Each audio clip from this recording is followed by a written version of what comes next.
Jadi kalau kita baca di kitab Taurat, musuh Israel itu harus dibenci, harus dihilangkan, dimusnahkan. Orang kafir itu harus dimusnahkan, dihilangkan. Tetapi di dalam perjanjian baru ketika Yesus menyampaikan berita sukacita, dia katakan, "Tetapi aku berkata kepadamu, kasihilah musuhmu dan berdoalah bagi mereka yang menganiaya kamu."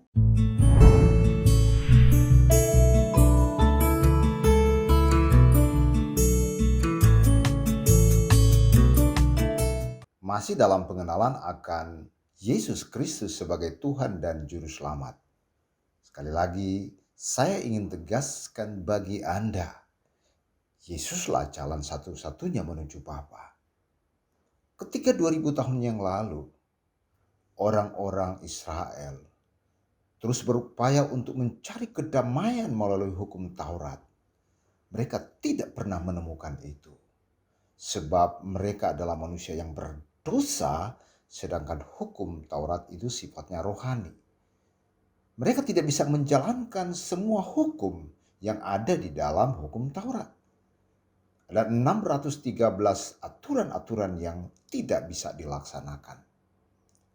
Ada hal yang menarik yang ketika itu Tuhan Yesus bercakap-cakap dan menyampaikan berita sukacita kepada orang banyak. Hal yang menarik yang saya maksudkan di sini adalah sesuatu yang sangat bertentangan dengan budaya, adat istiadat, dan bahkan sebenarnya firman yang berlaku saat itu. Kita akan bicara tentang bagaimana kita harus mengasihi musuh. Musuh adalah sesuatu yang perlu dibasmi, dibantai, sehingga mereka harus hilang dari hadapanmu. Itu kata musuh. Menarik di sini, Tuhan Yesus mengangkat hal-hal seperti itu ketika dia berbicara menyampaikan berita sukacita itu kepada banyak orang pada waktu itu. Bersama dengan ke-12 muridnya. Kita akan baca di dalam Injil Matius pasal yang kelima. Mulai dari ayat yang ke-43. Dan seterusnya ada beberapa ayat yang saya pilih terkait dengan sesamamu manusia. Ayat 43, kamu telah mendengar firman, kasihilah sesamamu manusia dan bencilah musuhmu. Ayat 43 ini saya note buat Anda. Yesus seringkali mengambil segala sesuatu yang dia ucapkan itu berdasarkan firman. Firman mana yang dimaksudkan? Yaitu adalah Taurat Musa.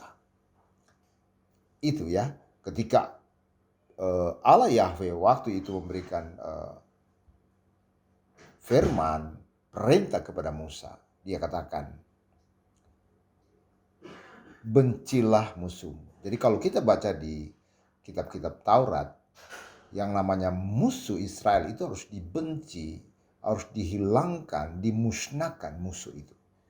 Orang kafir itu harus dimusnahkan, dihilangkan. Ya itulah tradisi dalam perjanjian lama. Tetapi di dalam perjanjian baru ketika Yesus menyampaikan berita sukacita, dia katakan, kamu telah mendengar firman, kasihilah sesama manusia dan bencilah musuhmu. Ini terdapat di dalam Taurat. Lalu dia katakan sekali lagi di ayat 44. Tetapi aku berkata kepadamu, kasihilah musuhmu dan berdoalah bagi mereka yang menganiaya kamu. Ini tidak biasa bagi orang-orang Israel. Ini tidak biasa. Ini hal yang sangat mustahil bagi orang-orang Israel. Tetapi ini berita sukacita yang disampaikan oleh Yesus. Ketika Yesus menyampaikan ini, sesungguhnya dia telah menggenapi seluruh kitab Taurat, kitab para nabi. Dan ketika dia menggenapi itu, maka masa suatu perjanjian yang lama telah berakhir. berakhir di ketika Yesus datang ke dalam dunia sebagai manusia. Dia mengatakan ini. Yesus mau mentransformasi mindset orang-orang Yahudi. Dia ingin mengatakan, dengarlah aku. Aku adalah Mesias yang akan menyampaikan berita sukacita kepadamu. Aku akan membebaskan kamu dari segala tawanan, jeratan, iblis yang mengkungkung mereka, yang menawan mereka. Yesus datang untuk membebaskan mereka dari tawanan iblis, tawanan kematian, masuk di dalam terang. Ya itu. Dan inilah yang menjadi momen penting ketika dia mengatakan begitu. Lalu ada yang mengatakan, ya biasa, para polemikus ya, mereka di sebelah. Masa musuh itu tidak bisa kita lawan? Ya. Yesus lagi berbicara kepada siapa? Yesus bicara kepada umat. Umat, saya dan saudara. Atau kepada jemaah. Saat ini mungkin jemaah. Mungkin imam lagi menyampaikan firman. Dia tidak menyuruh kepada pemerintah yang sah. Tetapi dia bicara kepada jamaah. Dia bicara kepada orang-orang masyarakat setempat. Jadi selaku masyarakat, Anda pasti masyarakat Indonesia ya. Masyarakat di kelurahan, masyarakat desa yang masuk di dalam lingkungan ya, di kecamatan. Anda masyarakat. Anda jangan membenci musuhmu. Yesus katakan ini suatu firman yang berlaku sampai kapanpun, tidak usang. Ini adalah firman yang tidak pernah usang, mengasihi musuh tidak pernah usang.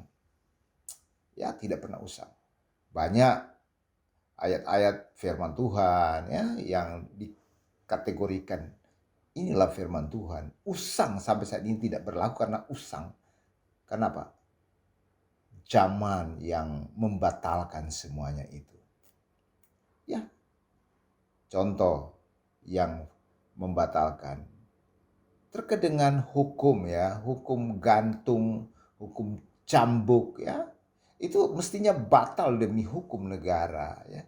Di Indonesia ini ya, kalau mau jujur kita hanya mengakui satu hukum, yaitu hukum pidana dan hukum perdata. Ya, hukum adat bisa, tetapi jangan menyalahi hukum pidana. Tidak bisa.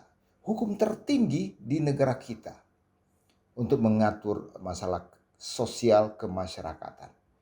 Hukum agama jangan bertentangan dengan hukum negara. Ya, saya selaku warga negara akan menjunjung tinggi hukum negara. Hukum agama harus relevan dengan hukum negara. Ya, saat ini banyak hukum-hukum sipil agama yang sangat bertentangan dengan hukum agama. Saat ini tidak relevan lagi. Kenapa harus diikuti? Kita harus menghormati hukum negara. Jika saya dan saudara menghormati, mengasihi musuhmu, ya, bukan berarti toleran dengan cara mereka. Ada pihak yang bertanggung jawab itu. Ya mungkin Anda bisa lapor ke polisi.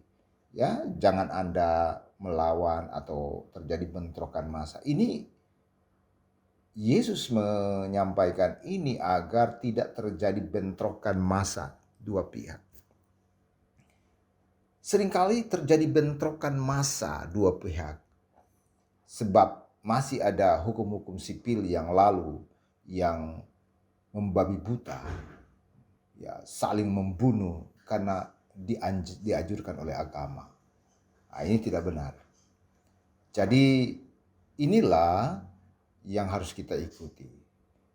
Kita harus mengasihi musuh bukan berarti toleran dengan kelakuan dia, tetapi kita sampaikan kepada pihak berwajib apa yang dia lakukan yang tidak sepantasnya itu dilaporkan dan pihak berwajib akan menindak berdasarkan hukum negara kita.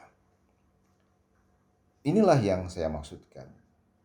Yesus mentransformasi mindset orang-orang Israel, bahkan saya dan saudara. Tuhan Yesus memberkati. Amin.